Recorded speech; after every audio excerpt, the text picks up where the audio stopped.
चलिए मैं एक और टॉपिक लेकर आ गई हूँ, मजेदार गर्मा गर्म भाषा अधिगम और भाषा अर्जन। अक्सर एग्जाम में आपसे पूछा जाता है अधिगम और अर्जन में क्या अंतर है। तो बहुत सिंपल कॉन्सेप्ट में आपको यहाँ पर लेकर आई हूँ कि भाषा अर्जन क्या है, पहले इस पे चर्चा कर लेते हैं। भाषा अर्जन क्या होती है? जो अपने परिवार परिवेश में, अपने घर में, अपने आस पड़ोस में कभी भी कहीं भी किसी से भी जिस भाषा को हम बहुत आसान, सहज, स्वाभाविक, प्राकृतिक तरीके से ग्रहण करते हैं, समाज के साथ अंतः क्रिया करते हुए, बिना किसी व्याकरण को सीखे, बिना किसी नियम के द्वारा, उसे हम क्या कहते हैं? भाषा अर्जन, जिसको इंग्लिश में लर्निंग एक्विजिशन के नाम से जानते हैं। तो चलिए इनके पक्षों में थोड़ा सा बात कर लेते हैं। ये अनौपचारिक प्रक्रिया होती है, ध्यान रखिएगा। उसके साथ साथ आपको ध्यान में रखना है कि ये क्रमबद्ध प्रक्रिया है, सहज, स्वाभाविक और सरल प्रक्रिया के नाम से इसको जाना जाता है। ये सारे पॉइंट आपके एग्जाम में आ चुके हैं, इसी को मैंने बहुत शॉर्ट करके आपके लिए लेकर आई हूँ। भाई जो भाषा अर्जन होती है उसमें अनुकरण और नकल का बहुत बड़ा हाथ होता है। अपने बड़ों का, अपने परिवार का, आस पड़ोस को देखकर बच्चे जो है भाषा सीखते हैं। प्रत्यक्ष विधि के द्वारा सीखते हैं, क्योंकि इसमें किसी भी अन्य भाषा को मध्यस्थ नहीं रखा जाता, कोई अनुवाद या ट्रांसलेट की जरूरत नहीं होती है। बच्चा डायरेक्ट सुनता है और डायरेक्ट सीखता है। अब बात करते हैं बच्चे का स्वयं का व्याकरण होता है। जैसे नॉम चॉम्स्की की बात करें तो उन्होंने यूनिवर्सल ग्रामर की बात कही है,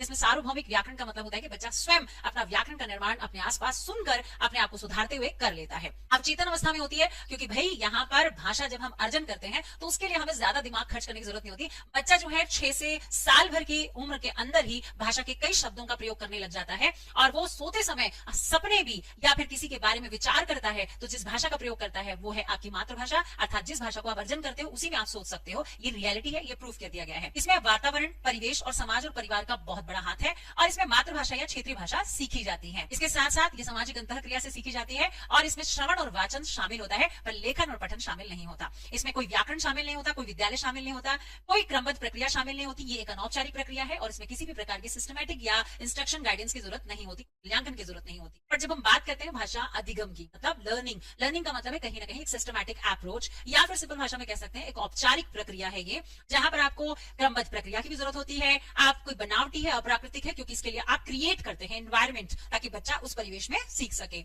अभ्यास की आवश्यकता होती है, ये एक प्रयासरत है, इसमें प्रयास करे बिना, अभ्यास करे बिना भाषा नहीं सीख सकते।